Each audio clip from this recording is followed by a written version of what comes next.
যখন নির্বাচন হয় তখন দেখছি মেম্বার চেয়ারম্যান গ্রামে গ্রামে পয়েন্টে পয়েন্ট বসে মিটিং করে এবং বক্তব্য দেয়। আমি কালভাট কইরা দিছি, মসজিদে ওযুখানা কইরা দিছি, এই মহল্লায় 10টা টিউবওয়েল কইরা দিছি, সুতরাং এইবারে নির্বাচনে ভোট দিতে হইলে আমারে দিতে হইব। কথা ঠিক না? উনি দাবি হইতাছে কেন?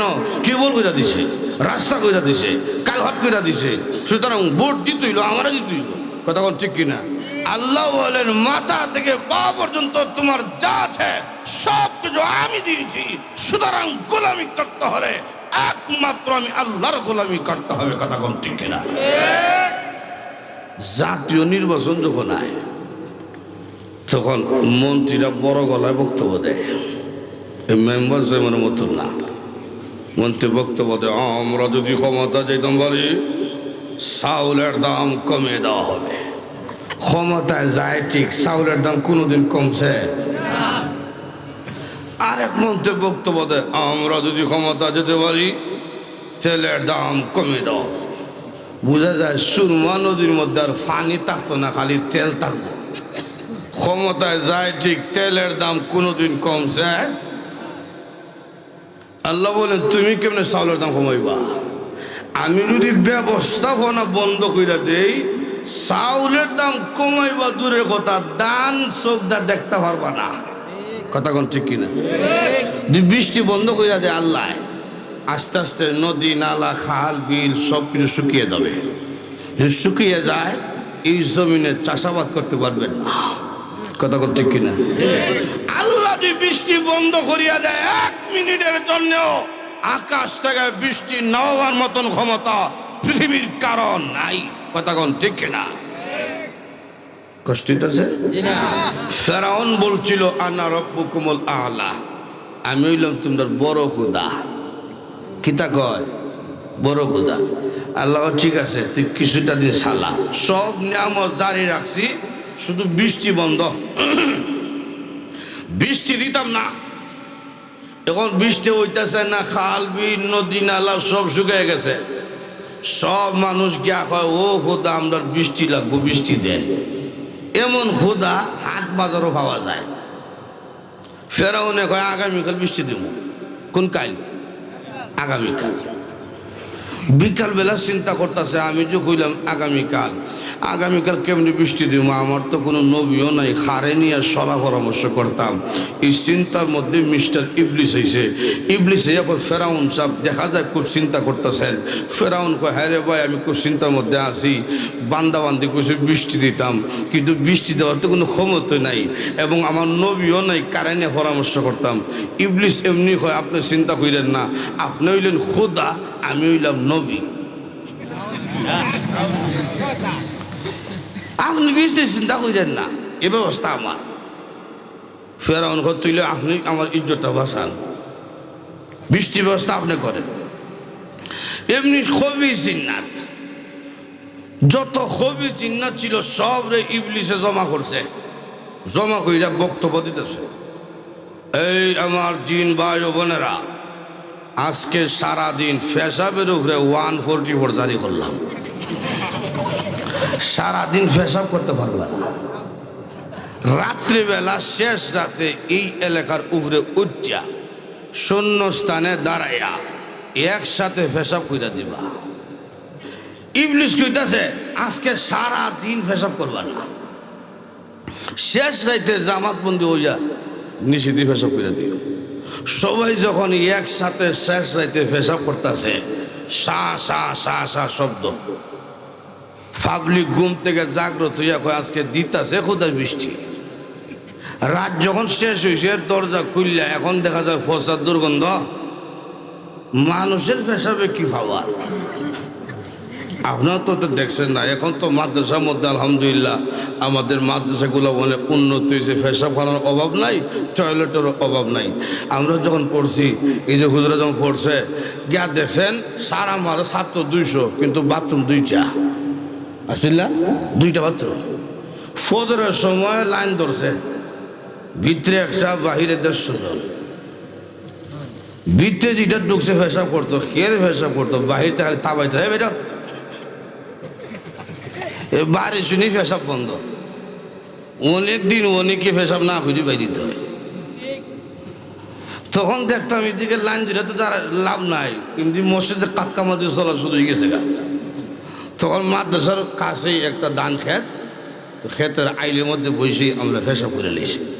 একদিন তাকে দেখি বাপরে বাপ, মাটি একবারে জ্বললা খুঁজতে গেছে, আদম সন্তানের পেশাবের হাওয়ারে মাটি জ্বলে গেছে। কি এর মধ্যে খুবই জিন্নাতের পেশাব কি ভাবার হইতে পারে। যখন পেশাবের দুর্গন্ধ, তখন বৃদ্ধর আর মাথার মধ্যে অ্যাটাক করছে, সঙ্গে সঙ্গে মারা যায়, ছোট বাচ্চারা মারা যায়। গাছ থেকে নতুন ফল এব দূরে কথা, গাছ ফুচাইতেছে, পরিবেশ নষ্ট হয়ে গেছে। সব মানুষ কে কয়, ও খোদা আপনি কেমন, খোদা কেমন বৃষ্টি দিছেন, ফসা বৃষ্টি। এমনি ফেরাউন কয় তোমরা যাও, আমার নবীরে ডাকতেছি। এমনি আইসি ইবলিস, কিরে নবী কি বৃষ্টি দিছ, আমার বান্দা বান্দি বৃষ্টির বিরুদ্ধে অভিযোগ করছে, এটা নাকি ফসা বৃষ্টি। এমনি ইবলিস কয় আপনি যে এইরকম ফসা খোদা, এইরকম ফসা মার্কা বৃষ্টি দিছি। বৃষ্টি দেওয়ার মালিককে আল্লাহ। একটু জুড়ে কম, এটা আমার কথা না, আল্লাহ কোরআনে বলছে ফালইয়ানজুরিল ইনসানু ইলা তাআমি আল্লা সাবাবনাল মাআ সাব্বা সুম্মা শাকাকনাল আরদা শাক্কা فأنبتنا فيها حبا وعنبا وقضبا وزيتونا ونخلا। আল্লাহ বলেন আমার বান্দা বান্দি যখন বৃষ্টির প্রয়োজন হয়, আকাশ থেকে আমি বৃষ্টি নাজিল করি। সুবহানাল্লাহ জোরে বলুন। এক একটা বৃষ্টির ফুটার সাথে সাথে, এক একটা বৃষ্টির ফুটার সাথে সাথে একজন ফেরেশতা আল্লাহ নিয়োগ করে দেন। তখন বৃষ্টি পড়ে জমিনে, এই জমিনটা চাষাবাদ করার মতন উপযোগী হয়। আলহামদুলিল্লাহ আলহামদুলিল্লাহি ওয়া কাফা ওয়া সালামুন আলা ইবাদিহিল্লাযীনা ইসতাফা। أما بعد فقد قال الله تعالى في كلامه المجيد والفرقان الحميد. أعوذ بالله من الشيطان الرجيم. بسم الله الرحمن الرحيم. واعبدوا الله ولا تشركوا به شيئا وبالوالدين إحسانا. صدق الله العظيم. صلى الله على سيدنا ومولانا محمد وعلى آله وأصحابه وسلم. صلى الله على سيدنا ومولانا محمد وعلى آله وأصحابه وسلم. بلغ العلا بكماله كشف الدجى بجماله حسنت جميع خصاله. صلوا عليه. আমরা যারা বসে আছি একটু মেহেরবানি করে সবাই সামনের দিকে এগিয়ে আসেন, আমাদের কাছাকাছি বসেন। তো ভাবতে পারেন নতুন জায়গায় বসলে তো ঠান্ডা লাগবে, কিছুক্ষণ বসলে জায়গা গরম হবে ইনশাআল্লাহ। সবাই কাছে আসেন, মজলিসের সৌন্দর্য বাড়বে। আল্লাহ রসুল বলছেন, তোমরা যদি কোরআনের মজলিসের সৌন্দর্য বাড়ায় দাও, আল্লাহ পাক তোমাদের কবরের সৌন্দর্য বাড়ায় দিবেন। এই কাছে আসেন। আপনারা যারা চেয়ারে বসেন, আপনারও অনেক দূরে আসেন, তো চেয়ারেই বসেন, তো সেটার কাছে আসেন, আমাদের কাছে আসেন। আসেন, চেয়ারে বসেন, তো সেটার কাছে আসেন। আসেন, কাছে আসেন। দূরে বসেন কেন? কাছে বসে। মজলিসে একটা সৌন্দর্য আছে। আর এত বড় বিশাল মাঠ, এখানে চেয়ার রাখতে হয়, ইচ্ছা কেন নষ্ট করতেছে?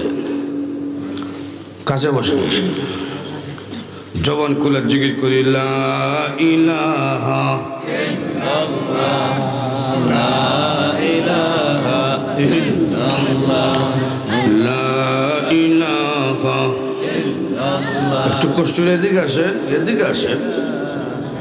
কথা তুই শুনেন না, তো ওয়াজ শুনে কি করবে? কাছে বসে বসে বিরক্তি তো হয় না আপনারা, কিন্তু বিরক্তি যে কিচ্ছু করার নাই। যেগুলো বলার দরকার মনে করি এগুলো বলতে হয়। চেয়ার রাখা হয় ওই কারণে, মাঠে যখন জায়গা হইতো না তখন চেয়ারে বইতো। আমরা কি তা কর তো মাঝখানে আমরা খালি এই চেয়ার দেখার দরকার আছে। এরপরও বলছি চেয়ারই বসে, তো কাছে এসে বসে, মহব্বত বাড়বো। আল্লাহ প্রত্যেকের মধ্যে মহব্বত বাড়াইয়া দাও, আমিন কোন। লা ইলাহা ইল্লাল্লাহ, লা ইলাহা ইল্লাল্লাহ, লা ইলাহা ইল্লাল্লাহ, লা ইলাহা ইল্লাল্লাহ, লা ইলাহা ইল্লাল্লাহ, লা ইলাহা ইল্লাল্লাহু মুহাম্মাদুর রাসূলুল্লাহ। পুরানগাঁও পশ্চিম পাড়ার দক্ষিণহাটি জয় মসজিদ ও যুব সমাজের উদ্যোগে তৃতীয় বার্ষিক ওয়াজ মাহফিলের অত্যন্ত শ্রদ্ধাভাজন জনাবের সভাপতি মুআজ্জাজ মুকাররম উলামায়ে কেরাম, সম্মানিত সাদা দাড়িওয়ালা মুরব্বী বাবারা, প্রাণপ্রিয় যুবক ভাইয়েরা, পর্দার আড়ালে শ্রবণরত সম্মানিতা মা ও বোনেরা, সর্বপ্রথমে আল্লাহ পাকের দরবারে অসংখ্য অগণিত শুকর আদায় করছি, যিনি অত্যন্ত দয়া করে কোরআনের মধ্যে সে জান্নাতের বাগানে শরীক হয়ে বসার মতন তৌফিক দান করেছেন। এই জন্য জবান কোলে উচ্চ কণ্ঠে কালেমাতুশ শুকর আদায় করে বলি আলহামদুলিল্লাহ। আজকে কোরআনের মধ্যে সে আসতে পেরে বসতে পেরে আমরা খুশি না বেজার? আল্লাহ পাক যে আমাদেরকে কোরআনের মজলিসের জন্য কবুল করেছেন, এই জন্য উচ্চ কণ্ঠে আবারও সকলে বলি আলহামদুলিল্লাহ। আমি আপনাদের সামনে কোরআনুল কারীমের সূরাতুন নিসার ৩৬ নম্বর আয়াতের প্রথম অংশ তেলাওয়াত করেছি। এই অংশকে সামনে রেখে সংক্ষিপ্তভাবে কিছু আলোচনা করব। আল্লাহ পাক যেন আমাকে ইখলাসের সাথে কথা বলার এবং সকলকে মনোযোগ সহকারে আমলের নিয়তে কথাগুলো শোনার জন্য তৌফিক দান করে সকলে বলি আমিন। রিপ্লাই হয়, এটা বন্ধ করে এবং উপরের সাউন্ড কমান। মহান আল্লাহ পাক, ওই যে আবার রিপ্লাই হয়, রিবাব মনে হয় না, রিপ্লাই তো না। আল্লাহ রাব্বুল আলামিন আমার তেলাওয়াতকৃত আয়াতের মধ্যে দুইটা বিষয় তুলে ধরছেন। প্রথম কথা হইল মানুষের কাছে আল্লাহর কি পাওনা, দ্বিতীয় বিষয় হইল সন্তানের কাছে মা বাবার কি পাওনা। মানুষের কাছে আল্লাহর পাওনা আছে, আল্লাহর কাছেও মানুষের পাওনা আছে। সন্তানের কাছে মা বাবার পাওনা আছে, মা বাবার কাছেও সন্তানের পাওনা আছে। জনগণের কাছে সরকারের পাওনা আছে, সরকারের কাছেও জনগণের পাওনা আছে। যখনই পাওনা হক অধিকার আদায় হয় না, তখনই গড়ে, সমাজে, রাষ্ট্রে, সব জায়গায় অশান্তি সৃষ্টি হয়। তো অশান্তির মূল কারণ পাওনা হক অধিকার। কথা কোন ঠিক কিনা? আজকে গোটা বিশ্বের দিকে তাকিয়ে দেখেন, বিশ্বের কোথাও শান্তি নেই, কিন্তু বিশ্বের প্রতিটা মানুষ আমরা শান্তি চাই। কথা ঠিক না? চাই শান্তি, কিন্তু চতুর্দিকে শুধু অশান্তি, শান্তি হইতেছি না। বোঝা যায় শান্তি কোনো ব্যক্তির নাম ছিল, ওই বেটা মারা গেছে, এখন আর খুঁজে পাওয়া দিতেছে না। শান্তি কোথায় পাওয়া যাবে? শান্তি কোথায় পাওয়া যাবে? মহান আল্লাহ বলে দিছেন, দুনিয়ার জমিনও শান্তির জীবন লাভ করবে, পরকালও জান্নাতের জীবন লাভ করবে। এক নম্বর হইল আমি আল্লাহর পাওনা আদায় করতে হবে। কার পাওনা? আমরা মুমিন, আমরা শুধু দুনিয়ার জমিনে শান্তি চাই না, আমরা দুনিয়া এবং আখিরাতে শান্তির জীবন চাই। কথা কোন ঠিক কিনা? দুনিয়ার জীবন কোন রকম গেলই, যদি পরকালে নিজেকে জাহান্নাম থেকে বাঁচাতে না পারি, দুনিয়ার জীবনে মানুষ হওয়ার মধ্যে কোনো সফলতা নাই, সার্থকতা নাই, যদি নিজেকে জাহান্নাম থেকে বাঁচাতে না পারি। কথা কোন ঠিক কিনা? দুনিয়ার জীবন হলো সামান্য একটা জীবন। দুনিয়া যা দেখতেছেন আরাম, আয়েস, বুক বিলাস, সব হইল সামান্য। কথা কোন ঠিক কিনা? এটা আমার কথা না, আল্লাহ কোরআনে বলছে। আল্লাহ বলেন, কুল মাতাউদ দুনিয়া কালিল।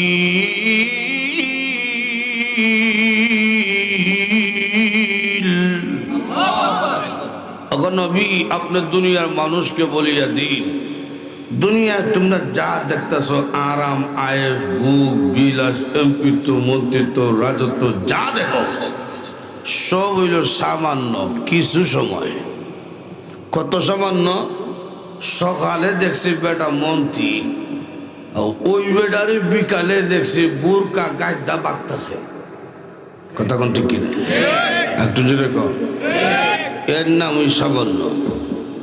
মন্ত্রী থাকা অবস্থায় পুলিশের অভাব নাই, সার সার উপরে তো সেলুট মারে, নিচ তো সেলুট মারে, আর বিকালে বুরকা খুললে ফিটাইতেছে। কই গেল বাবা? কথা কোন ঠিক কিনা? এই দুনিয়া হইল সামান্য। আর হযরত আলী রাদিয়াল্লাহু আনহু তিনি আরেকটু সুন্দর করে বুঝিয়েছেন। তিনি বলেন যে দুনিয়াবাসী আমরা ঘুমাইয়া আছি, আর কবরের মধ্যে গেলে আমরা জাগ্রত হইব। সুবহানাল্লাহ জোরে বলুন। আমরা ঘুমাইয়া আছি, কবরে গেলে জাগ্রত হইব। এইটা আবার কোনটা? এই কথার ব্যাখ্যা দিয়েছেন তানবী রহমতুল্লাহ আলাইহি, এটা কিচ্ছার মাধ্যমে। তানবী রহমতুল্লাহ আলাইহি বলেন, আমরা ঘুমের মতনই আছি। তো আপনারা বলতে পারেন ঘুমের মতন কেমনে? বউ বাচ্চা দেখতেছি, বাড়ি গাড়ি দেখতেছি, এটা ঘুম কেমন হইল? ঘুমের মধ্যে মানুষ বউ বাচ্চা দেখে, বাড়ি গাড়ি দেখে, স্বপ্নের মধ্যে দেখে না? তানবী রহমতুল্লাহ আলাইহি উনি আনছেন উনার কিতাবে, এক ব্যক্তি ঘুমাইছে গরিব বাঙ্গা কাঠের মধ্যে, বাঙ্গা চৌকির মধ্যে ঘুমাইছে। বাঙ্গা চৌকির মধ্যে ঘুমাইয়া স্বপ্নে দেখতেছে বিশাল বড় সুন্দর একটা বাড়ি বানাইছে, 2 তলা বাড়ি। সুনামগঞ্জ জেলার মধ্যে এত সুন্দর মহিলা না, এটা যেটা বিয়া করছে, সবচেয়ে সুন্দর মহিলা দেখিয়া বিয়া করছে। প্রথম 1-1.5 বছর যাওয়ার পরে একটা ছেলে সন্তান জন্মগ্রহণ করছে। ছেলেটা কিছু বড় হয়েছে, তো তার ওয়াইফে ডাইনিং টেবিলের মধ্যে খাবার পরিবেশন কইরা ছেলেরে বলতেছে, যা তোর আব্বুকে গিয়া বল একসাথে খাওয়ার জন্যে আমি অপেক্ষা করতেছি। তো ছেলেটা গিয়া ডাকতেছে, আব্বু আম্মা অপেক্ষা করতেছেন, আসেন একসাথে খাওয়ার জন্য আমার ডাকতেছে। তো হে ঘুমের মধ্যে স্বপ্নের মধ্যে হইতেছে, ছেলে আইলো কেন, আসলে আসবো আমার ওয়াইফ আয়া ডাক দিত, ছেলে রেওয়ার আছে কেন, এই জন্য রাগ কইরা হইতেছে, না আমি খাইতাম না, না আমি খাইতাম না। যখন মুড়া মারছে বাঙ্গার চকির মধ্যে ঘুমাইছি, চকিটা লইরা উঠছে,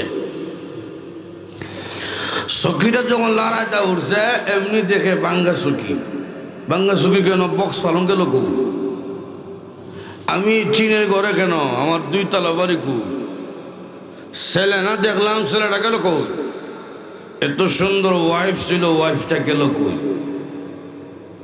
কেউ তো হইতেছি না। হযরত আলী বলেন ঠিক তেমনি ভাবে একটা মানুষ যখন দুনিয়ার জমিন থেকে বিদায় হয়ে যায়, কবরের মধ্যে যাওয়ার পরে জিন্দা হয়, জিন্দা হইয়া দেখবে বক্স পালং নাই, মাটির বিছানার মধ্যে শুয়ে আছে। সুবহানাল্লাহ। জিন্দা হইয়া দেখবে ছেলে মেয়ে কেউ নাই, জিন্দা হইয়া দেখবে 2 তলা বাড়িও নাই, জিন্দা হইয়া দেখবে কেউ নাই, সম্পদ টম্পদ বউ বাচ্চা কেউ নাই, একা। কথা কোন ঠিক কিনা?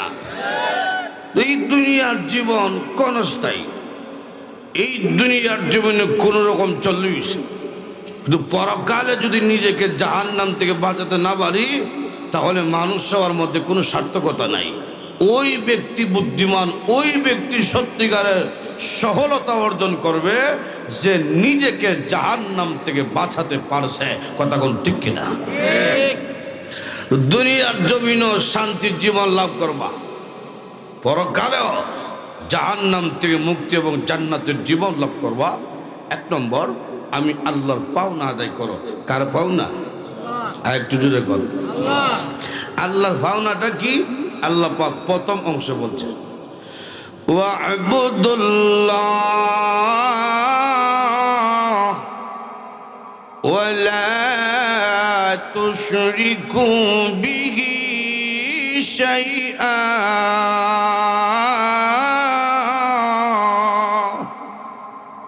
1 নম্বর হইল, আমি আল্লাহর সাথে কোনো জিনিসকে অংশীদার করতে পারবো না, এক আল্লাহ মনে করে আমার গোলামি করতে হবে। সুবহানাল্লাহ, জোরে কর। আমাদের আল্লাহ কয়জন? আরেকটু জোরে কর। আল্লাহ পাক কেন বলছেন এক আল্লাহ মনে করে গোলামি করো? ওয়া'বুদুল্লাহ আয় ওয়াহিদুল্লাহ, এক আল্লাহ মনে করে গোলামি করো। এই কথা কেন বলছেন? বলার কারণ হইল, যেই যুগে কুরআন নাজিল হইছে সেই যুগের কাফের থেকে নবীজি প্রশ্ন করেছিলেন, তোমরা মূর্তি কেন পূজা করো, মূর্তিকে সম্মান করার কারণ কি? ওরা জবাব দেয়, আমরা বুঝি আল্লাহ যে একজন আছে, কিন্তু একা আল্লাহ বিশাল পৃথিবী কিভাবে কন্ট্রোল করবে? একা আল্লাহ তো বিশাল পৃথিবী কন্ট্রোল করতে পারবে না। এই মূর্তিরা আল্লাহকে সহযোগিতা করে, এই জন্য মূর্তিকে আমরা সম্মান করি। মূর্তিরা আল্লাহকে সহযোগিতা করে। মূর্তির কোনো ক্ষমতা আছে? একটু জোরে কন। মূর্তি জিন্দা না মুর্দা?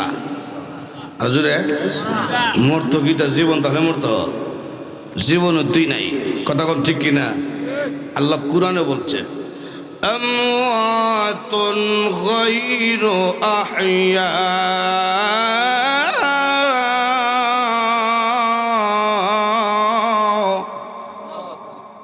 আল্লাহ বলেন মূর্তির কোনো জীবন নাই, সুতরাং অনর্থক একটা জিনিস কখনো জিন্দা মানুষের মাবুদ হতে পারে।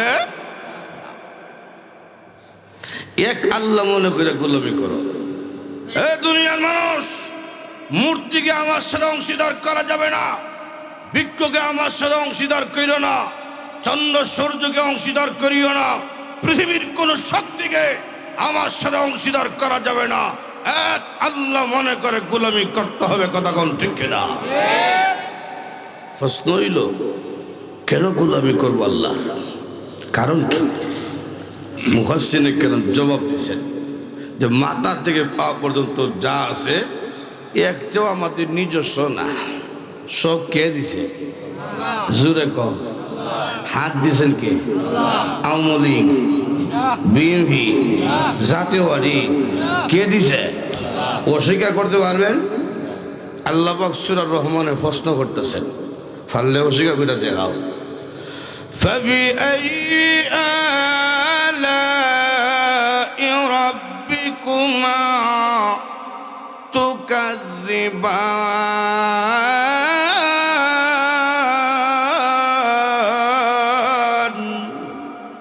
এই জিন এবং মানব জাতি কোন কোন নিয়ামতকে তুমি অস্বীকার করতে পারবে? একটা নিয়ামতকে অস্বীকার করার মতন ক্ষমতা পৃথিবীর কারো।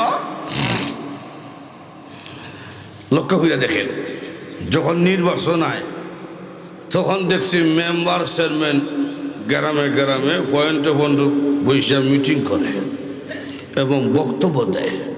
আমি কালভার্ট করে দিছি, মসজিদে ওযুখানা করে দিছি, এই মহল্লায় 10টা টিউবওয়েল করে দিছি, সুতরাং এইবারে নির্বাচনে ভোট দিতে হইলে আমারে দিতে হইব। কথা ঠিক না? উনি দাবি হইতাছে কেন? টিউবওয়েল কইরা দিছে, রাস্তা কইরা দিছে, কালভার্ট কইরা দিছে, সুতরাং ভোট দিতে হইল আমারে দিতে হইব। কথা ঠিক কিনা? আল্লাহ বলেন মাথা থেকে পা পর্যন্ত তোমার যা আছে সব কিছু আমি দিয়েছি, সুতরাং গোলামি করতে হলে একমাত্র আমি আল্লাহর গোলামি করতে হবে। কথা ঠিক কিনা? জাতীয় নির্বাচন যখন আয় তখন মন্ত্রীরা বড় গলায় বক্তব্য দেয়, এই মেম্বার চেয়ারম্যানের মতন না। মন্ত্রী বক্তব্য দেয়, আমরা যদি ক্ষমতা যেতাম পারি চাউলের দাম কমিয়ে দেওয়া হবে। ক্ষমতায় যায় ঠিক, চাউলের দাম কোনোদিন কমছে? আরেক মন্ত্রী বক্তব্য দেয়, আমরা যদি ক্ষমতা যেতে পারি তেলের দাম কমিয়ে দেওয়া হবে। বোঝা যায় সুরমা নদীর মধ্যে আর পানি থাকতো না, খালি তেল থাকবো। ক্ষমতায় যায় ঠিক, তেলের দাম কোনোদিন কমছে? আল্লাহ বলেন তুমি কেমনে চাউলের দাম কমাইবা? আমি যদি ব্যবস্থাপনা বন্ধ করে দেই, চাউলের দাম কমাইবা দূরের কথা, দান চোখদা দেখতে পারবা না। কথা কোন ঠিক কিনা? বৃষ্টি বন্ধ করে দেয় আল্লাহ, আস্তে আস্তে নদী নালা খাল বিল সব কিছু শুকিয়ে যাবে। শুকিয়ে যায়, এই জমিনে চাষাবাদ করতে পারবেন না। কথা কোন ঠিক কিনা? আল্লাহ যদি বৃষ্টি বন্ধ করিয়া দেয় 1 মিনিটের জন্য, আকাশ থেকে বৃষ্টি নামার মতন ক্ষমতা পৃথিবীর কারণ নাই। কথা কোন ঠিক কিনা? কষ্ট হইতেছে? ফেরাউন বলছিল আনা রব্বুকুমুল আলা, আমি হইলাম তোমার বড় খোদা। কিতা কয়? বড় খোদা। আল্লাহ ঠিক আছে, তুই কিছুটা দিন সালা, সব নিয়ামত জারি রাখছি, শুধু বৃষ্টি বন্ধ। বৃষ্টি দিতাম না, এখন বৃষ্টি হইতেছে না, খাল বিল নদী নালা সব শুকিয়ে গেছে। সব মানুষ গিয়া কয়, ও খোদা আমরা বৃষ্টি লাগবো, বৃষ্টি দেন। এমন খোদা হাট বাজারও পাওয়া যায়। ফেরাউনে কয় আগামীকাল বৃষ্টি দিব। কোন কাল? আগামীকাল। বিকালবেলা চিন্তা করতেছে, আমি যে কইলাম আগামীকাল, আগামীকাল কেমনি বৃষ্টি দিব? আমার তো কোনো নবীও নাই, খারে নিয়ে সলা পরামর্শ করতাম। এই চিন্তার মধ্যে মিস্টার ইবলিস হয়েছে। ইবলিস কয় ফেরাউন সাহেব দেখা যায় খুব চিন্তা করতেছেন। ফেরাউন কয় হ্যাঁ রে ভাই, আমি খুব চিন্তার মধ্যে আছি, বান্দাবান্দি কইছে বৃষ্টি দিতাম, কিন্তু বৃষ্টি দেওয়ার তো কোনো ক্ষমতা নাই এবং আমার নবীও নাই, কারে নিয়ে পরামর্শ করতাম। ইবলিস এমনি কয় আপনি চিন্তা করেন না, আপনি হইলেন খোদা, আমি হইলাম নবী। আপনি বৃষ্টি চিন্তা করেন না, এ ব্যবস্থা আমার। ফেরাউন তুইলে আপনি আমার ইজ্জতটা বাঁচান, বৃষ্টি ব্যবস্থা আপনি করেন। এমনি কবি জিন্নাত, যত কবি জিন্নাত ছিল সব রে ইবলিসে জমা করছে, জমা কইরা বক্তব্য দিতেছে। এই আমার জিন ভাই ও বোনেরা, আজকে সারাদিন পেশাবের উপরে 144 জারি করলাম। সারাদিন পেশাব করতে পারলাম না। রাত্রিবেলা শেষ রাতে এই এলাকার উপরে উচ্চা শূন্য স্থানে দাঁড়াইয়া একসাথে পেশাব কইরা দিবা। এখন আপনি রেস্টে জানগা জানগা, আপনি যে মোবাইল টিপতে আমার বিরক্ত লাগতেছে, রাগ করতে পারেন, জানগা রেস্ট নেন। বাঁধুন তো ঠিক আছে, সমস্যা নাই, রেস্ট নেন। লক্ষ্য করে দেখেন না, এটা মাইন্ড করার কথা না। অত জরুরি কিছু মেসেজ করতেছে কেউ রে, এটা বুঝতেছে আমি। এটা বুঝতেছি, এই যে বললাম রেস্ট নেন। লক্ষ্য করে দেখেন, ইবলিস কইতাছে আজকে সারা দিন পেশাব করবা না, শেষ রাইতে জামাত বন্দি হইয়া নিষিদ্ধ পেশাব করে দিও। সবাই যখন একসাথে শেষ রাইতে পেশাব করতেছে, সা সা সা সা শব্দ, পাবলিক ঘুম থেকে জাগ্রত হইয়া কয় আজকে দিতাছে খোদা বৃষ্টি। রাত যখন শেষ হয়েছে দরজা খুললা, এখন দেখা যায় ফসার দুর্গন্ধ। মানুষের পেশাবে কি পাওয়া, আপনারা তো দেখছেন না। এখন তো মাদ্রাসার মধ্যে আলহামদুলিল্লাহ আমাদের মাদ্রাসাগুলো অনেক উন্নত হয়েছে, পেশাব খানার অভাব নাই, টয়লেটের অভাব নাই। আমরা যখন পড়ছি, এই যে হুজুরা যখন পড়ছে গিয়া দেখছেন সারা মারা ছাত্র 200, কিন্তু বাথরুম 2টা, আসছিল না 2টা বাথরুম। ফজরের সময় লাইন ধরছে, ভিতরে 100, বাহিরে 150 জন। ভিতরে যেটা ঢুকছে পেশাব করতো, কে পেশাব করতো, বাহিরতে খালি তাবাইতে হয় বেটা, বাড়ি শুনি পেশাব বন্ধ। অনেক দিন অনেকে পেশাব না খুঁজে বাইরিতে হয়। তখন দেখতাম এদিকে লাইন দিলে তো তার লাভ নাই, কিন্তু মসজিদে কাটকা মাঝে চলা শুরু হয়ে গেছে গা। তখন মাদ্রাসার কাছেই একটা ধান ক্ষেত, তো ক্ষেতের আইলের মধ্যে বসেই আমরা পেশাব করে নিয়েছি। একদিন তাকে দেখি বাপরে বাপ, মাটি একবারে জ্বললা খুঁজতে গেছে, আদম সন্তানের পেশাবের হাওয়ারে মাটি জ্বলে গেছে। কি এর মধ্যে খুবই জিন্নাতের পেশাব কি ভাবার হইতে পারে। যখন পেশাবের দুর্গন্ধ, তখন বৃদ্ধর আর মাথার মধ্যে অ্যাটাক করছে, সঙ্গে সঙ্গে মারা যায়, ছোট বাচ্চারা মারা যায়। গাছ থেকে নতুন ফল এবং দূরে কথা, গাছ হচ্ছে, পরিবেশ নষ্ট হয়ে গেছে। সব মানুষ গিয়া কয়, ও খোদা আপনি কেমন, খোদা কেমন বৃষ্টি দিছেন, ফসা বৃষ্টি। এমনি ফেরাউন কয় তোমরা যাও, আমার নবীরে ডাকতেছি। এমনি আইসি ইবলিস, কিরে নবী কি বৃষ্টি দিছ, আমার বান্দা বান্দি বৃষ্টির বিরুদ্ধে অভিযোগ করছে, এটা নাকি ফসা বৃষ্টি। এমনি ইবলিস কয় আপনি যে এইরকম ফসা খোদা, এইরকম ফসা মার্কা বৃষ্টি দিছি। বৃষ্টি দেওয়ার মালিক কে? আল্লাহ। একটু যদি কম, এটা আমার কথা না, আল্লাহ কোরআনে বলছে ফালইয়ানজুরিল ইনসানু ইলা তাআমি আল্লা সাবাবনাল মাআ সাব্বা সুম্মা শাকাকনাল আরদা শাক্কা فأنبتنا فيها حبا وعنبا وقضبا وزيتونا ونخلا। আল্লাহ বলেন আমার বান্দা বান্দি যখন বৃষ্টির প্রয়োজন হয়, আকাশ থেকে আমি বৃষ্টি নাজিল করি। সুবহানাল্লাহ জোরে বলুন। এক একটা বৃষ্টির ফুটার সাথে সাথে, এক একটা বৃষ্টির ফুটার সাথে সাথে একজন ফেরেশতা আল্লাহ নিয়োগ করে দেন। তখন বৃষ্টি পড়ে জমিনে, এই জমিনটা চাষাবাদ করার মতন উপযোগী হয়। গাছ থেকে নতুন পাতা গজায়। আমের বড়া শুকায় গেছিল মাটির মধ্যে হইয়া, বৃষ্টি পানি ভাইয়া এখন আমের বড়া থেকে গাছ বেরোইছে। আমের বড়াটা কিন্তু শক্ত, যেই গাছ বেরোইছে ছোটটা, এটা কিন্তু নরম, হাত দেওয়া মাত্র ভেঙে যায়, কিন্তু হাত দেওয়ার আগে ভেঙে যায়, কিন্তু শক্তটা হুক্কা করে বের করলো কেমনে? সুবহানাল্লাহ জুড়ে করবেন না। এই শক্ত আবরণটা হুক্কা করে কেমনে বেরোইলো? এটা আমের বড়া বেরিয়েছে না, আল্লাহ বের করছেন। কে বের করছে? আল্লাহ বলেন আমি আল্লাহ বৃষ্টির মাধ্যমে রিজিকের ব্যবস্থা করে দেই। জমিনকে তোমাদের জন্য বিছানা বানিয়ে দিলাম, আকাশকে ছাদ বানিয়ে দিলাম, চন্দ্র সূর্যকে লাট বানিয়ে দিলাম, মাথা থেকে পা পর্যন্ত যা আছে সব কিছু আমি দিয়েছি। সুতরাং গোলামি করতে হলে একমাত্র আমি আল্লাহর গোলামি করতে হবে। কথা কোন ঠিক কিনা? আমার লোকগুলো দেখুন, আল্লাহর নবী রাহমাতুল লিল আলামিন বলেন, যদি কোনো মানুষ ঈমান নিয়ে হাসরের মাঠে দাঁড়ায়, মজবুত ঈমান, মজবুত ঈমান, এই মজবুত ঈমান নিয়ে যদি কোনো মানুষ আল্লাহর দরবারে হাসরের মাঠে দাঁড়ায়, আল্লাহ রাব্বুল আলামিন এই মুমিনকে একটা মুহূর্তের জন্য জাহান্নামের আগুনে ঝুলায় দিবে না। একদিন আল্লাহর নবী রাহমাতুল লিল আলামিন কয়েকজন সাহাবায়ে কেরামকে নিয়ে কোথাও যাচ্ছেন।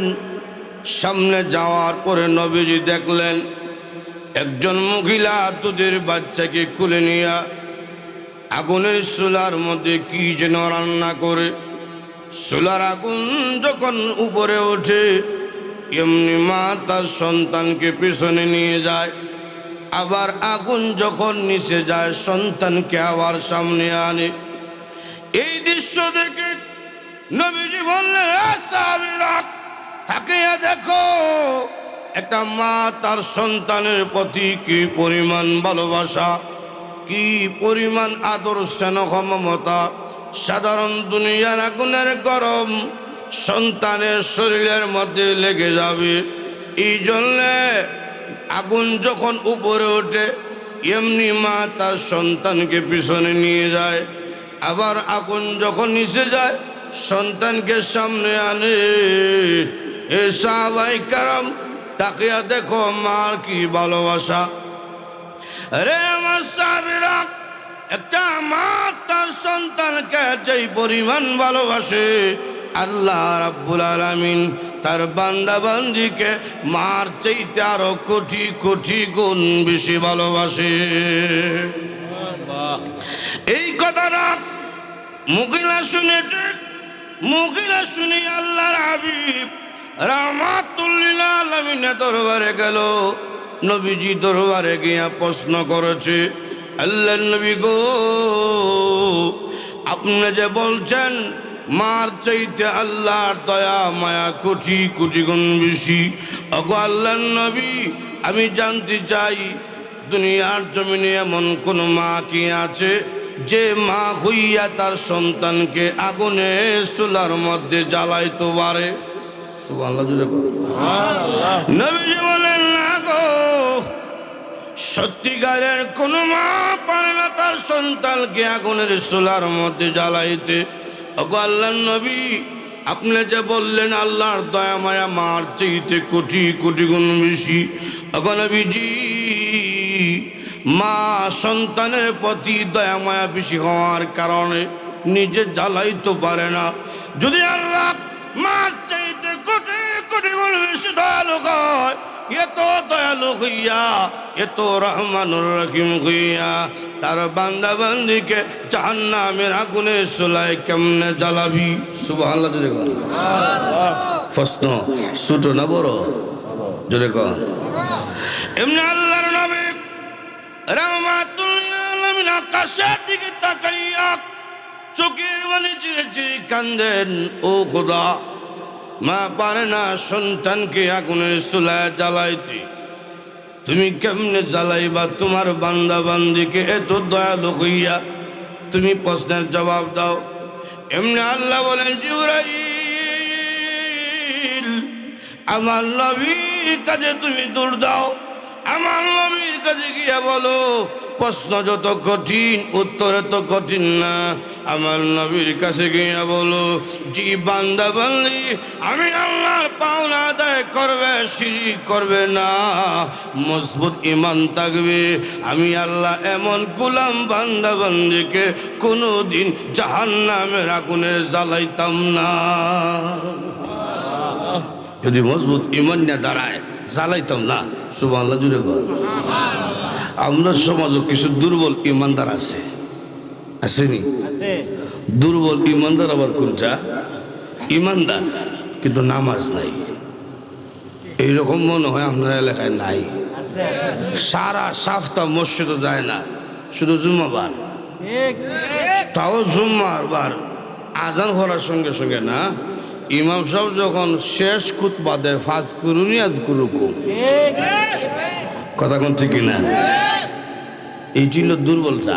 খালি জুম্মা এক মুসলিম একদিন কব, আপনি আসো জুম্মা লইয়া, আমরা গ্রামে এক বেটা আছে ঈদের নামাজও করে না। চিন্তা করছি নি? এটি হলো দুর্বল। আজকে আমরা মুসলমান যে এই অবস্থা, আল্লাহু আকবার, এমন দুর্বল হয়েছে চেনা যায় না এটা যে কোনটা। এরকম আছে না? মুসলমানের সন্তান হইয়া বিয়া করে, বিয়ার সময় তার গায়ে হলুদ সারা বিয়া হয় না। আসেনি এরকম? নাচ গান ছাড়া বিয়া হয় না। কিসের মুসলমান? হিন্দুরা অনুষ্ঠান, তুমি মুসলমানের মধ্যে থাকবে কেন? কতক্ষণ ঠিক কিনা? ইমানদারের কি আনন্দ নাই? আছে। আমাদের আনন্দের একটা মাপ কাঠি আছে। নবী নিজেও আনন্দ করছেন, শুধু কাঁদছেন তা না, কান্দার ভাষাভাষী আনন্দ করছেন। সুবহানাল্লাহ জুড়ে বল। একদিন নবীজি খেজুর খাইতেছেন, কাছে বসে হযরত আলী রাদিয়াল্লাহু আনহু, সম্পর্কে রসুলের দামান। এইদিকে বসে হযরত উমর রাদিয়াল্লাহু আনহু, সম্পর্কে নবীজির শ্বশুর। এইদিকে বসে হযরত আবু বকর রাদিয়াল্লাহু আনহু, সম্পর্কে নবীজির শ্বশুর। 4 জন মিল্লা খেজুর খাইতেছেন। খেজুর খাইয়া খাইয়া প্রত্যেকে নিজের সামনে বিচিটা রাখে, আর নবীজি নিজের সামনে না রাখিয়া দামান আলীর সামনে রাখিয়া দেয়। নবী যে রাখতেছেন কেউ আর খেয়াল করতেছে না। খেজুর খাওয়া শেষ, নবীজি বললেন, বিচি দেখলে বোঝা যায় খেয়ে বেশি খাইছে। সবাই এখন নিজের সামনের দিকে তাকাইতেছে। এখন দেখা যায় আলীর সামনে বিচির অভাব নাই। আলী মনে মনে কইতাছে, এত বিচি করতে গেল, আমি তো এত খেজুর খাইছি না। খাসে তাকায় দেখে রসুলের সামনে বিচি একটাও নাই। আলী ভাবছেন, বুঝছি তাহলে কামটা এই জায়গায় করছে। হযরত আলী বলছেন, হ্যাঁ বিচি দেখলে বোঝা যায় খেয়ে বেশি খাইছে, কিন্তু আমরার মধ্যে এমনও ব্যক্তি আছে খাইছে তো খাইছে, বিচি সহ খাইছে। নবীজি কথাটা শুনে মুসকে হাসি দিয়েছেন, 32টা দাঁত বেরিয়ে গেছে। সুবহানাল্লাহ। নবীও আনন্দ করছেন। একদিন আল্লাহ নবী রাহমাতুল্লাহ আলামিন 14 তারিখে পূর্ণিমার চাঁদ উদয় হইছে। তো 14 তারিখে পূর্ণিমা রাতে রসুল বের হইছেন, আশেপাশে কেউ নাই। রসুল ডাক দেখো, আয়েশা চলো দূর দেই, ওই যে গাছ দেখা যায় খেজুর গাছ, দেখি কে কার আগে গাছের কাছে যাইতে পারে। আম্মাজান আয়েশা রাদিয়াল্লাহু দূর দিছেন, নবীজি ইচ্ছা কইরাই আম্মাজানকে যাওয়ার সুযোগ কইরা দিছেন। এইভাবে মাঝে মধ্যে স্ত্রীকে বিজয় দিয়ে খালি ভুল দিলেন না, বেশি ভুল ধরেন লবণ ছাড়া তরকারি খাওয়াইব। আম্মাজান আয়েশা গেছে গাছের কাছে গিয়া বলতে যে, হুজুর পুরুষ জাতির উপরে মহিলা জাতি বিজয় হয়েছে। রসুল মুসকে হাসি দিয়েছেন। 1 বছর পরে আবার 14 তারিখে পূর্ণিমার রাত রসুল বের হইছেন, আশেপাশে কেউ নাই। ও আয়েশা দূর দেই গত বছরের মতন, ওই যে সামনে একটা খেজুর গাছ, দেখি কে কার আগে যেতে পারে। এবার আল্লাহর নবী রাহমাতুল্লাহ আলামিন ইচ্ছা করেই দূর দিছেন আগে যাওয়ার জন্যে। নবীজি এইবার চলে গেছেন আগে। আগে খেজুর গাছের কাছে গিয়া বলতেছেন, ও আয়েশা গত বছরের প্রতিশোধ আজকে নিলাম। সুবহানাল্লাহ। তো কি বুঝলেন? ইসলামে আনন্দ আছে। আমার আনন্দের মধ্যে হিন্দুর সাংস্কৃতিক অনুষ্ঠান ঢুকবে কেন? কতক্ষণ ঠিক কিনা? খ্রিস্টানদের আদর্শ আমার মধ্যে আসবে কেন? কতক্ষণ ঠিক কিনা? স্বামী স্ত্রীর মধ্যেও আনন্দগুলো সব আছে, সব। সুবহানাল্লাহ জুড়ে বল।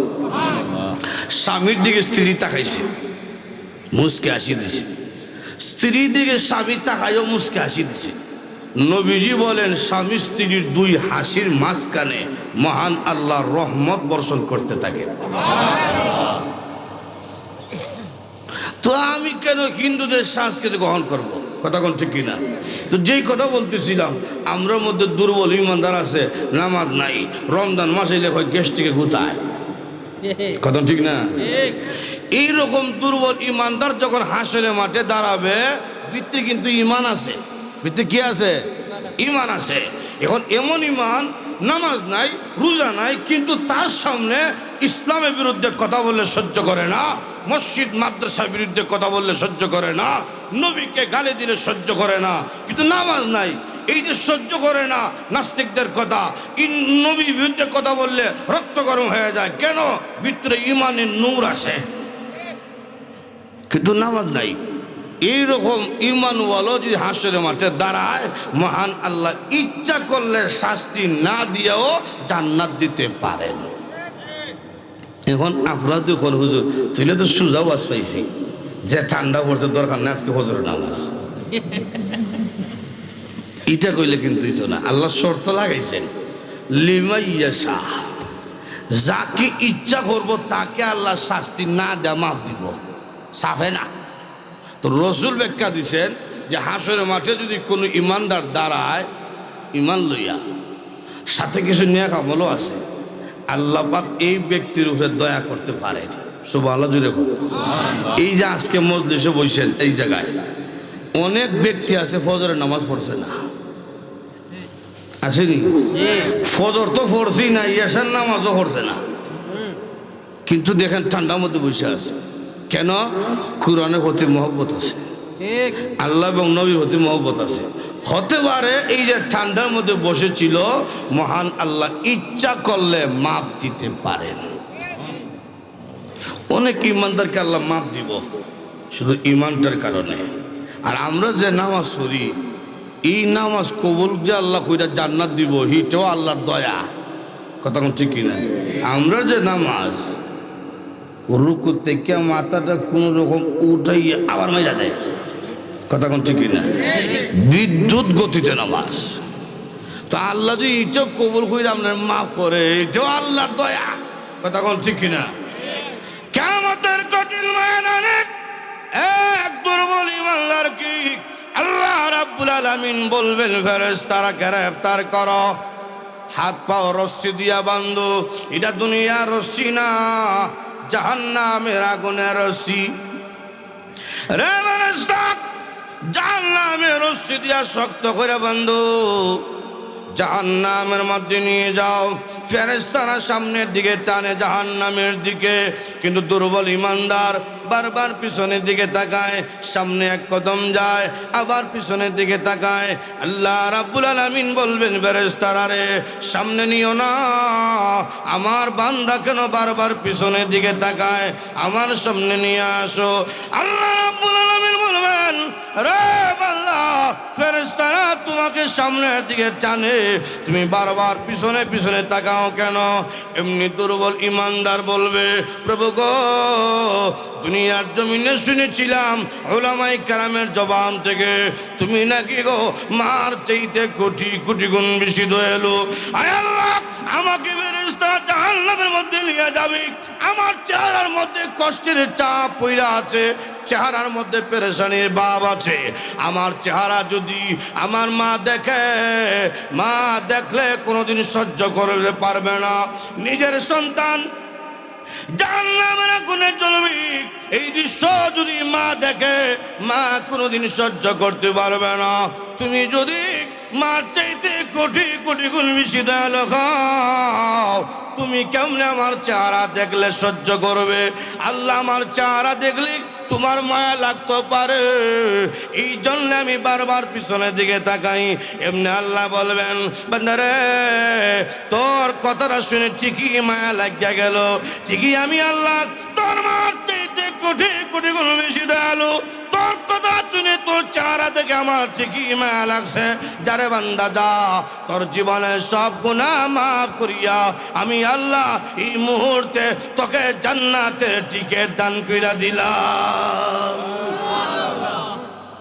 অনেক ইমানদাররা এইভাবে মাপ পাইব। সুবহানাল্লাহ জুড়ে বলো। তালাশ করো আমার বান্দার আমল আসেনি, খুঁজে বের করতে পারতেছে না, নাই। হঠাৎ করে ফেরেশতা কইতেছে, আল্লাহ সুনামগঞ্জের খান সাহেবের মুসাফা করছিল। সুনামগঞ্জের খান সাহেব এইরকম আল্লাহ অলিদের হাসরের মাঠে দাঁড়ায়, পিছনে হাজার হাজার মানুষ মাপ পাইব। আল্লাহওয়ালাদের সহবতের টাকা দরকার আসেনি? হাজুর এখন সুনামগঞ্জের খান সাহেব, সেইকে গাজীনগরী, সেইকে গোহরপুরি, সেইকে কাতিয়া, সেইকে বায়মপুরি, এইরকম বুজুর্গের সামনে যারা বইছে একমাত্র আল্লাহ পাওয়ার জন্য বইছে। কথা কোন ঠিক না? নশের দুকা হইয়া গুণা হইয়া লিখছে, আল্লাহ তোমার বান্দা কিন্তু বইছিল তোমার লাগিয়া, আল্লাহ ঠিক আছে মাফ করে দিলাম। সুবহানাল্লাহ জোরে বলো। কিন্তু আল্লাহ যদি কোনো আমলওয়ালা ব্যক্তিরও দইরা লায়, সুতা সম্ভব না। কথা বড় আলেম, বড় বুজুর্গ দইরা লায় যদি, সুতা সম্ভব না। কষ্টিত আছে কইলে একটা কথা না? গাজীদ মুস্তাফি রহমতুল্লাহ আলাইহ জগৎ বিখ্যাত আলেম বুজুর্গ, এন্তেকাল হইছে। এন্তেকালের পর এক ভক্ত, উনার এক বড় বুজুর্গ বন্ধু স্বপ্নে দেখছে, জিজ্ঞেস করলো, এই বাইজিদ, আল্লাহ আপনার সাথে কি আচরণ করছেন? উনি জবাব দেয়, আল্লাহ আমারে কইল তুমি কি নিয়ে আইছো আমার কাছে, পেশ করো। বাইজিদ বলতেছে যে আমার আমলের মধ্যে আল্লাহ বেজাল কুজ্জা বের করতে পারে, কিন্তু তাওহীদের মধ্যে কোনো বেজাল নাই। এই জন্য আল্লাহর দরবারে তাওহীদ পেশ করছে, আমার ঈমান। আল্লাহ ডাক দেখ, হয় বাইজিদ তোমার তাওহীদে কি তা কয়? অমুক দিন অমুক সালে অমুক রাত্রে মুরিদের বাড়িতে তুমি ঠান্ডা দুধ পান করছিলা, আর পরের দিন তোমার পেটের মধ্যে সমস্যাই ছিল, আর তুমি বলছিলা মনে হয় গত রাত্রে ঠান্ডা দুধ পান করার কারণে আজকে আমার পেটের মধ্যে সমস্যা হয়েছে। এ ভাইজিদ তোমার পেটে সমস্যা যাইছে, তোমার তাওহীদে কি তা কয়? দুধের কোনো ক্ষমতা আছে না পেটের সমস্যা হইতো? সমস্যা দিলে তো আমি দিছি, তোমার তাওহীদে কি তা কয়? বাজিদ কয়, আল্লাহ এইরকম দললে ছিল সম্ভব না। আল্লাহ কয়, শোনো তোমার একটা আমল আমার কাছে বড় ভালো লাগছে। সুবহানাল্লাহ জোরে বলো। কি আমল? প্রচন্ড ঠান্ডা রাত্রে তুমি ঘুমাইছিলা, তোমার লেফের নিচে একটা বিলাই ঢুকছিল, আর তুমি কইসলা বিলাইটারে বের কইরা দেই। আবার কইছো না, বিলাই যেহেতু ঢুকছে লেফের নিচে মনে হয় তারও ঠান্ডা লাগতেছে, ঘুমাইতে হোক। এই যে কইসলা ঘুমাইতে হোক, বিলাইটা আরামে ঘুমাইছিল, এই কাজটা আমার কাছে ভালো লাগছে, আর এটাকে উসিলে কইরা জান্নাত দিতেছে। কই গেল তো তাহাজ্জুদ? আল্লাহ দর তো যায়, সেটা সম্ভব না। কথা কোন ঠিক কিনা? আমল দেখা যায় মুখি, এটা সম্ভব না। মাথা থেকে পা পর্যন্ত যা আছে অঙ্গ প্রত্যঙ্গ, এগুলো আমার না, এগুলো আল্লাহর দেওয়া। কথা কোন ঠিক কিনা? আল্লাহর দেওয়া নিয়ামত আলহামদুলিল্লাহ আলহামদুলিল্লাহ কইতে কইতে সারা জীবন তুই কই, এর ওর জিব্বার নিয়ামতের হক আদায় হবে না। তো জান্নাতি তা কেমনে? নিয়ামত তো হক আদায় হইতেছে না। কথা কোন ঠিক কিনা? এই জন্য আল্লাহর দয়া লাগবো সুত হইলে। কথা কোন ঠিক কিনা? এই দিকেও ব্যাখ্যা দেওয়ার এখন সুযোগ নাই। আর নাইলে দয়া ওইব এইদিকে কইল আমার সারা রাজ্য বোকা, খালি দুর্বল ইমানদের আবার গুইরে যায়। এক হাদিসের নাম আছে হাসির হাদিস। সুবহানাল্লাহ জুড়ে কর। এক দুর্বল ইমানদার জাহান্নামে হইরা খানতাছে, হঠাৎ করে একদিন কান্না শুরু করছে, ইয়া হান্নানু ইয়া মান্নান, ইয়া হান্নানু ইয়া মান্নান,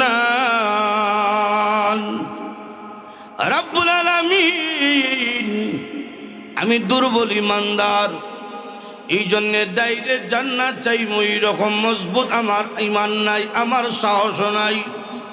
আয় আল্লাহ আমি দুর্বল। জাহান্নামের মধ্যে অনেক দুর্বল ইমানদাররা ছিল, তারা মুক্তি পায়া পায়া জান্নাতের মধ্যে চলে গেছে। আয় আল্লাহ এখন যারা আছি সব হইল বেঈমান, কাফের, নাস্তিক, মুরতাদ, মুনাফিক, এদের কাছে জ্বলতে আমার লজ্জা লাগে। আল্লাহ আমি দুর্বল ইমানদার, আমাকে জান্নাত দেওয়া লাগতো না, আমাকে জাহান্নামের আগুন থেকে উঠাইয়া জাহান্নামের বাহিরে গেইটে ভালে রাইখা দাও। আল্লাহ রাব্বুল আলামিন বলবেন, বান্দারে আর কিছু লাগবে নি? বল না গো প্রভু, আর আমার কিছু লাগবে না। এমনি আল্লাহ রাব্বুল আলামিন বলবেন, বান্দা আমি আল্লাহ তোমার দরখাস্ত কবুল করিয়া নিলাম। এই ফেরেশতা আমার বান্দাকে সম্মানের সাথে উঠাইয়া বাহিরে রাখো। সুবহানাল্লাহ জুড়ে বলো। সংকৃত কইতাছি, গেছে গা বাহিরে, কিছুদিন থাকছে, হঠাৎ করে দেখে সামনে বৃক্ষ দেখা যায়, বিশাল বড় গাছ, ছায়ার অভাব নাই। আল্লাহ ওই যে একটা বৃক্ষ দেখা যায়, ছায়ার অভাব নাই। আল্লাহ জান্নাত চাইব, এইরকম মজবুত ঈমান আমার নাই, লাগতো না জান্নাত। এই যে গাছের নিচে হলে আর একটা দাও। আল্লাহ ডাক দেখো, আর কিছু লাগবো নি? বল না আমার কিছু লাগতো না। ঠিক আছে দরখাস্ত মঞ্জুর, আয়া হওয়ার গাছের নিচে। রসুল বলেন গাছের নিচে কিছুদিন থাকবে, গেছে গা গাছের নিচে কিছুদিন থাকছে, হঠাৎ করে দেখে জান্নাত গেট দেখা যায়। সুবহানাল্লাহ জুড়ে বল। জান্নাত গেটের দিকে তাকে, আল্লাহ জান্নাতের ভিতরে ঢুকা লাগতো না, আমার জান্নাতের বাহিরে ভালো রাখা দাও। আল্লাহ আর কিছু লাগবো নি? না লাগতো না। আল্লাহর ইচ্ছে ছিল তারে জান্নাত দেওয়া দিত, আর তার মনে মনে ধারণা আমি দুর্বল, চাইলে দিত না, তো চাইতাম না, আমি আস্তে আস্তে আগুইতে থাকি। সুবহানাল্লাহ জুড়ে বল। আল্লাহ ঠিক আছে দরখাস্ত কবুল, গেছে গা জান্নাতে গিয়েছে। রসুল বলছে জান্নাত বাহির থেকে ভিতর দেখা যায়। সুবহানাল্লাহ জুড়ে বল। মুমিনরা বড় বড় রান খাইতেছে, নাচতেছে, খাইতেছে, সুন্দর বাড়ি ঘর দেখিয়া সহ্য করা যায়? আল্লাহ এত সুন্দর বাড়ি বানায় রাখছেন, আল্লাহ ভিতরে তাহার মতন মজবুত ইমান আমার নাই, থাকতাম না, শুধু ঢুকার মতন একটা অনুমতি দেন, ঢুকা মাত্র দেখেই বেরোয় যাই। আল্লাহ কয় বারবার খোঁজ চাইতে না, এর হরো চাষ। তখন ভিতরে গিয়া যে খোঁজ আল্লাহ তাকে দিতাম, বেরিতাম না। তখন কয় না, এটা কইতাম না। আর মনে মনে কইতেছে খালি ঢুকে দেয়, চিনবেন না আদমর সন্তান কারে কয়। আল্লাহ ঠিক আছে, দরখাস্ত মঞ্জুর, কবুল। রাস্তা গেট গুলো আমার বান্দা জান্নাতের মধ্যে ঢুকবে, ঢুকে গেছে জান্নাতে, কে বেরোইতে? রসুল বলেন শত শত বছর চলে যাবে, বের হবে দূরের কথা, পিছনও তাকায় না। আল্লাহ ডাক দেওয়া হয়, কিরে আদমের সন্তান, কইসলে কি হরতাছ কি? এমনি কয় আল্লাহ আমি মানুষ, আমার ওয়াদা লঙ্ঘন হইতে পারে, তুমি না আল্লাহ, তুমি না ইমানদারের সাথে ওয়াদা করছো, হুম ফিহা খালিদুন, জান্নাতের ভিতরে ঢুকাইলে কেউ রে কোনোদিন বের করতে না। আল্লাহ আমি যদিও মজবুত ইমানদার না, দুর্বল ইমানদার, আমি কিন্তু বাউন্ডারির ভিতরে ঢুকে গেছি, আর তুমি ওয়াদা করছো এই বাউন্ডারির ভিতরে ঢুকাইলে কেউ রে কোনো সময় বের করতে না। আল্লাহ আমি তো ঢুকে গেছি, তুমি যে ওয়াদা করছো কাউরে ঢুকাইলে বের করতে না, এখন তো বের করার লাগে ডাকতেছ, তোমার যে ওয়াদার লঙ্ঘন হইতেছে খেয়াল আসেনি? আল্লাহ যুক্তিবাদী বুঝি উনাইছে, যা যা দিলাম জান্নাত। রসুল বলেন এই ব্যক্তি কি আল্লাহ 10টা পৃথিবীর সমান একটা জান্নাতের বাড়ি দান করবে। দুর্বল ইমানদারও যদি হয় জান্নাত খাইব, কিন্তু শক্তিশালী কোনো কাফেরও যদি হয় জান্নাত পাবে।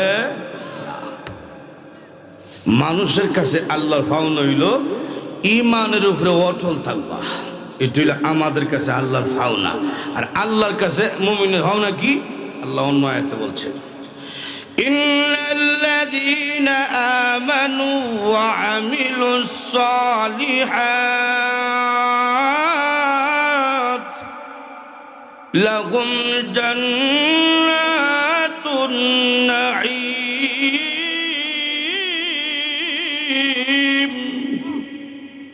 আল্লাহর কাছে মুমিনের পাওনা কি? আল্লাহ বলেন যারা আমার পাওনা আদায় করব, ঈমান আনবে, নেক আমল করতে থাকবে, এদের পাওনা হইল আমি আল্লাহ নিয়ামতে ভরা জান্নাতের বাড়ি দান করব। আল্লাহ রাহমাতুল লিল আলামিন বলেন দুর্বল ঈমানদারও যদি হয় আল্লাহ রাব্বুল আলামিন নিম্নেও 10টা পৃথিবীর সমান একটা জান্নাতের বাড়ি দান করবে। ছোট্ট বাড়ি, 10টা পৃথিবীর সমান যে বাড়ি, এই বাড়িটা হলো ছোট বাড়ি। আল্লাহর নবী বলেন 10টা পৃথিবীর সমান যে ব্যক্তি বাড়ি পাইব, সেই ইমানদার আরাম আনন্দ করার জন্য, বুক বিলাস করার জন্য নিম্নেও 71 জন বউ দান করবে। সুবহানাল্লাহ, 71 জন বউ। হুজুর এত বউদা কিতা করতাম?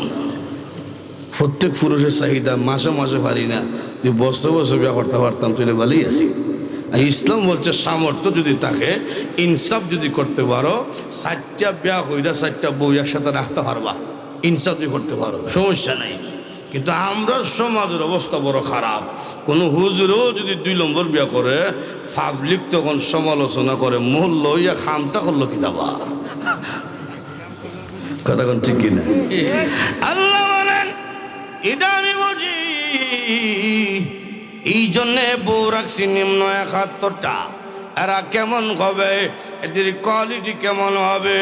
আল্লাহ রাব্বুল আলামিন অন্য আয়াতের মধ্যে বলছেন আজওয়াজুম মুতাহহারা হুম ফিহা খালিদুন।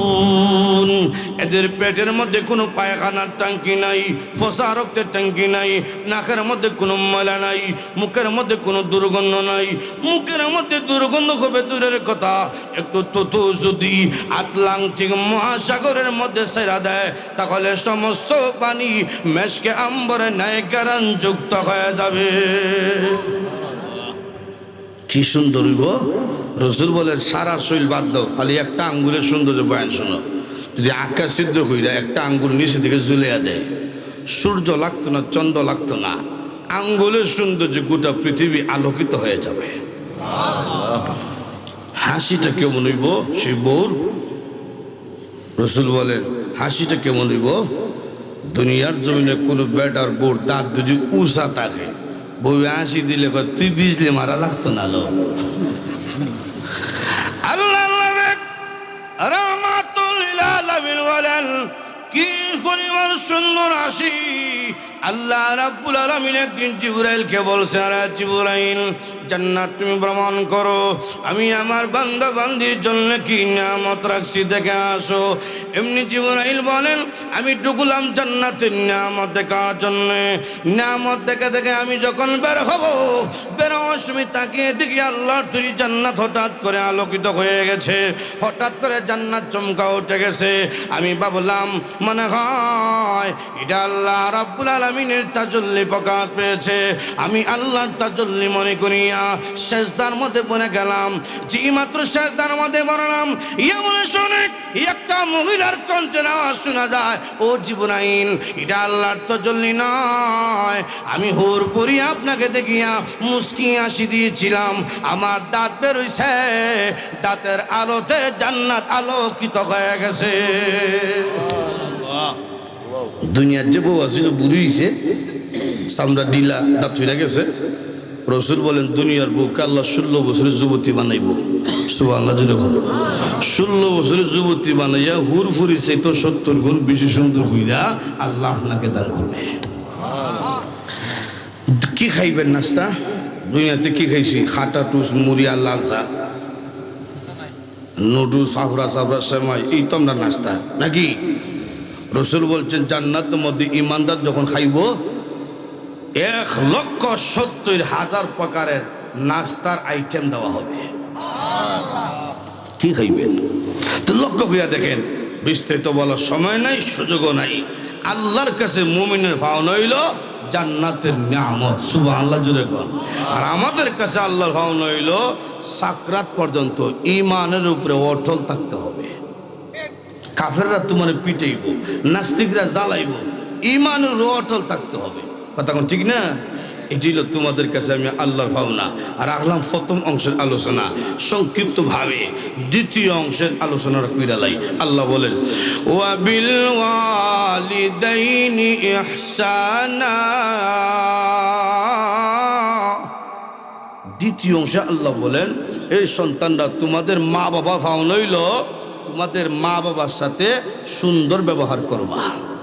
সুবহানাল্লাহ, মা বাবাকে সুন্দর ব্যবহার করবা, ইজ্জত করবা, সম্মান করবা, ব্যবহার করবা সবচেয়ে উত্তম। সুবহানাল্লাহ, জুড়ে কর। আল্লাহ পাক কোরআনে আনছেন ইব্রাহিম পয়গম্বরের কথা। ইব্রাহিম পয়গম্বর বাবাকে কালেমার দাওয়াত দেয়, তো উনার বাবা মূর্তি পূজাও করে, আবার মূর্তি বানাইয়া বাজারে বিক্রি করে, ডাবল অপরাধ। ইব্রাহিম পয়গম্বর বাবারে কয়, আব্বা মূর্তি পূজা করেন না, মূর্তি বানায়েন না, আল্লাহর গোলামি করেন এক আল্লাহ। বাবা কয় ইব্রাহিম কালেমার দাওয়াত দে। কথা ঠিক না? আমরা যখন ছোট ছিলাম বারবার কথা বলছি, আব্বু এটা কি, আব্বু এটা কি, আম্মা এটা কি, দেখো তো মা কিন্তু বারবার খুশি হইয়া ছেলের জবাব দেয়। বাবা ছেলের জবাব দেয়, আমার ফুলাটাতে কথা কইতে পারে, মা বাবা আনন্দিত। কথা ঠিক না? এখন বাবা বৃদ্ধ হইছে, ওই শিশুর মতন বৃদ্ধ হইছে, এখন স্মরণ শক্তি কমে গেছে। জিজ্ঞেস করলে বেটা আব্দুল করিম, তোর ভাই বড় ভাই আব্দুর রহিমটা গেছে কই দিয়ে? আব্বা বিষ্ণুপুর গেছে। কিছুক্ষণ পরে আবার বুঝলে গেছে, বেটা তোর বাইরে দেখতেছি না রে, গেল মাথা গরম হয়ে গেছি। ঘন্টা 1.5 ঘন্টা পরে আবার ছেলেরা দেখতেছে না, তো আগে যে জিজ্ঞাসিল কিন্তু ইয়াদ নাই, বৃদ্ধ মানুষ তো। এই তোর বাইরে দেখতেছি না, মনে মনে খুঁজতেছি, নাসির বান আমার খালি হয়ে গেছে কি? কই বেটা তোর ভাই?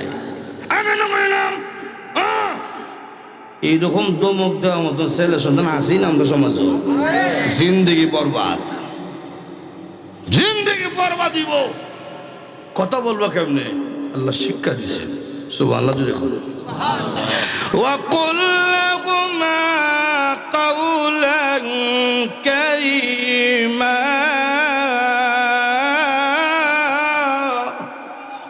কথা কেমনে বলবা?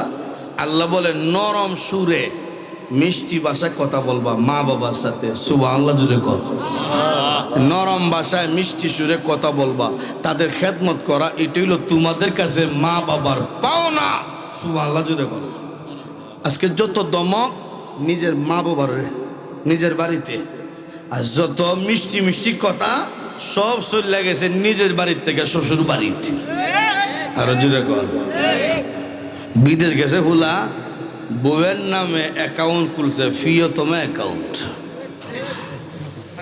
যত টাকা হয় বউয়ের অ্যাকাউন্টে জমা হয়, মাস শেষের টাকাটা পাইলে বিষমপুর জায়গা হয় না, ওই সুনামগঞ্জ শহরও মার্কেট করতে যায়। কথা ঠিক নেই। আর মা বাবা গ্যাস্ট্রিকের ক্যাপসুলের টাকা পাইতেছে না। এইরকম কুলাঙ্গার সন্তান আছে না নাই?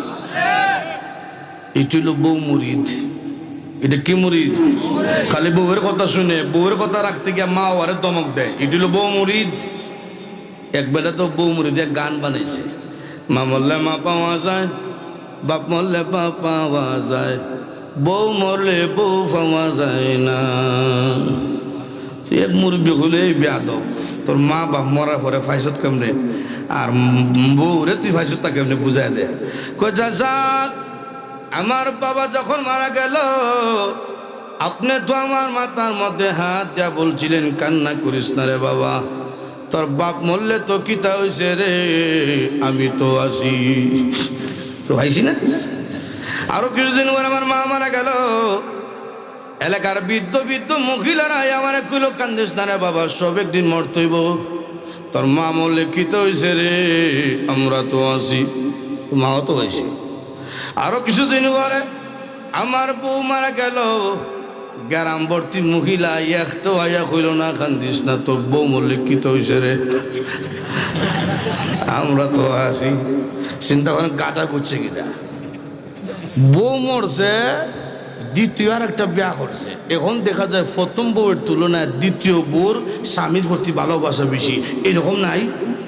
কিন্তু মা মারা গেছে, বাবা মারা গেছে, এই মা বাবার মতন তৃতীয় এইরকম আরেকজনে পাইবেন না। সন্তানের জন্য সারা রাত দাঁড়ায় থাকে একমাত্র মা।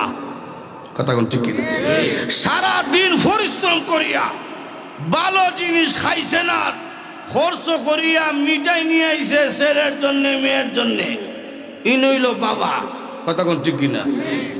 সারা দিন রোদের মধ্যে হইয়া কাজ করছে, বাড়িতে যাইতেছে, দোকানও দেখছে মিষ্টি দেখা যায়, খাইতো মন চাইছে, খাইছে না, আমার ফুলাল্লা খালকে মাছ দেখা দিত, চেখা দিতইব, খাইলে হইতো না।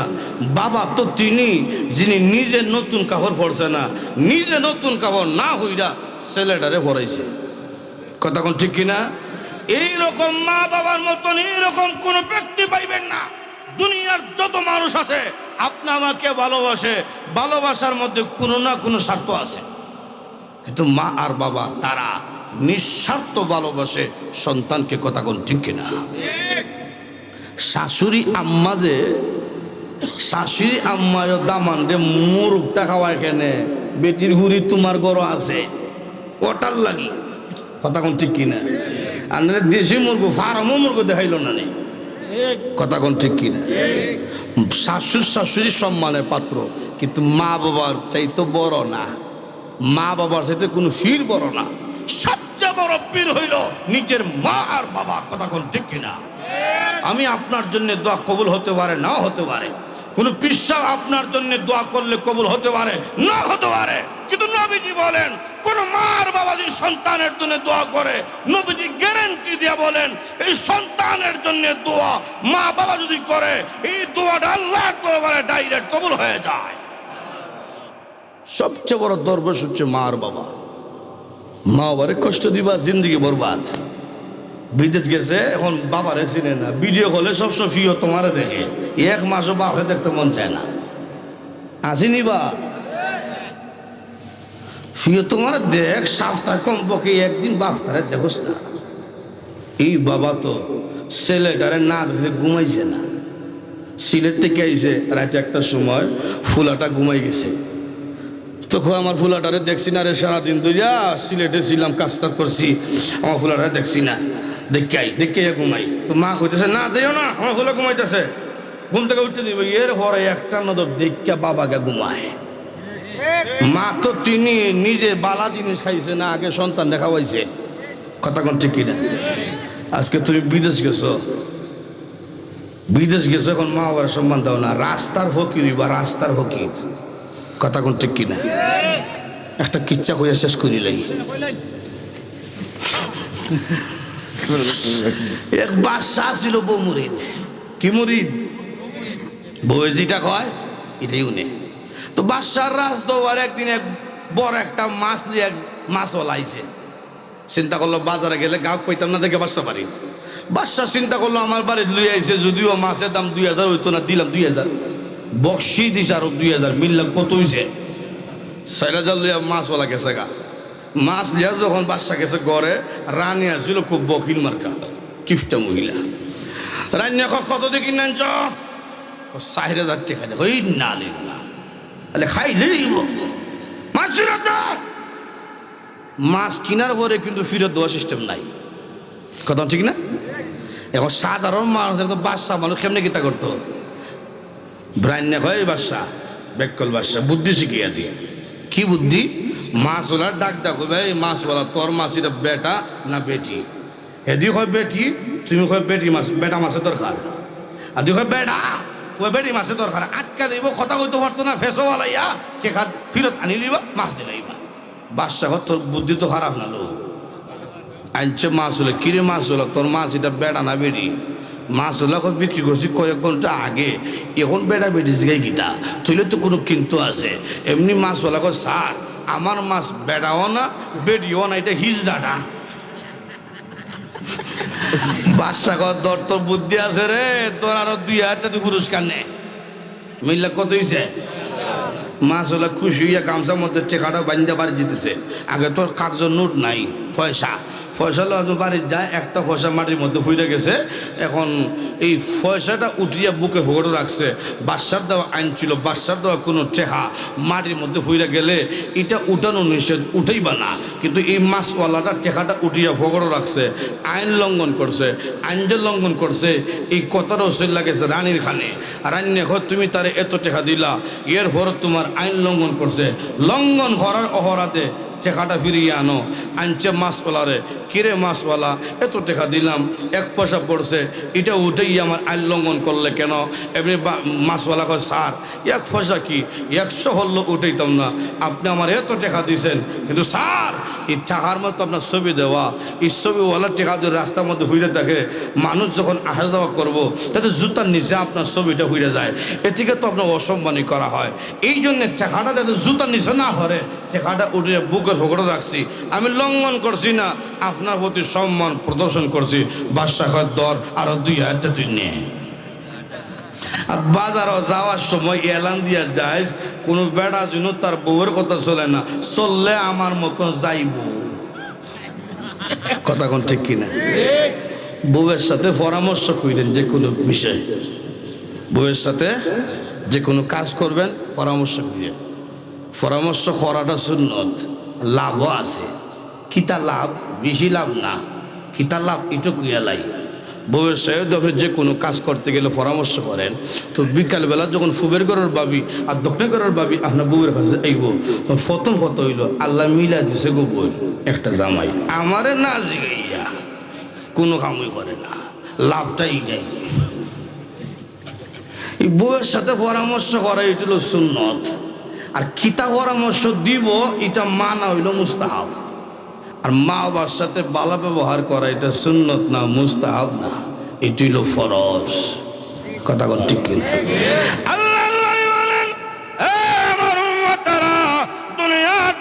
আল্লাহ রাব্বুল আলামিন 3টা পুরস্কার দান করবে। তুমি যদি আল্লাহর গোলামি করার পরে মা বাবার খেদমত করতে পারো, মা বাবাকে ইজ্জত করতে পারো, আল্লাহ রাব্বুল আলামিন 3টা পুরস্কার দান করবে। 1 নম্বর হইল অভাব আল্লাহ দূর করবে, রুজির মধ্যে আল্লাহ বরকত বানিয়ে দিবে। 2 নম্বর পুরস্কার হইল তোমার জীবন সম্মানের জীবন আল্লাহ দান করবে। 3 নম্বর হইল যে সন্তান মা বাবার খেদমত করে এই সন্তানকে মহান আল্লাহ ঈমানের সাথে মৃত্যু দান করে। আর কিছু দরকার আছে, রুজির মধ্যে আল্লাহ বরকত দিব, সম্মানের জীবন দান করব, ইমানের সাথে মৃত্যু হইব, এই ছেলেটা তুই সফল। কথা কোন ঠিক কিনা? মা বাবার খেদমত করবেন ইনশাল্লাহ। যাদের মা বাবা নাই তারা কি করবেন? মা বাবার কবরের পাশে যান, কবরের পাশে গিয়ে জিয়ারত করেন, দোয়া করেন, রব্বির হামহুমা কামা রব্বায়ানি সাগীরা। নূরুস সুদূর ফি শরহে আহওয়ালিল কুবুর নামক কিতাবে আল্লামা জালালউদ্দিন সুয়ুতী রাহমাতুল্লাহ উল্লেখ করছেন, ছেলে যখন কবরের পাশে গিয়ে দাঁড়ায় জিয়ারত করে, ছেলেটার চেহারা আল্লাহ মা বাবার রুহের সামনে তুলে দেন। সুবহানাল্লাহ। দেখুন তখন মা বাবা খুশি হয়, আমার ফুলাটা তো আমার বলছে না, আমার ফুলাটা তো আমার কবর জিয়ারত করতেছে। এই জন্য যাদের মা বাবা নাই কবর জিয়ারত করবেন, যাদের মা বাবা দুনিয়াতে আছে খেদমত করবেন, আনন্দের সাথে তাদের চিকিৎসা করবেন, নতুন পোশাক দিবেন আনন্দের সাথে। রাজা সিং ইনশাআল্লাহ। আল্লাহ আমাদের প্রত্যেকে কবুল করুক, আমিন। জোরে বলি আল্লাহ আমাদের প্রত্যেকে কবুল করুক, আমিন। ওয়া আখিরু দাওয়ানা আলহামদুলিল্লাহ। কালেকশন তো হইল আমার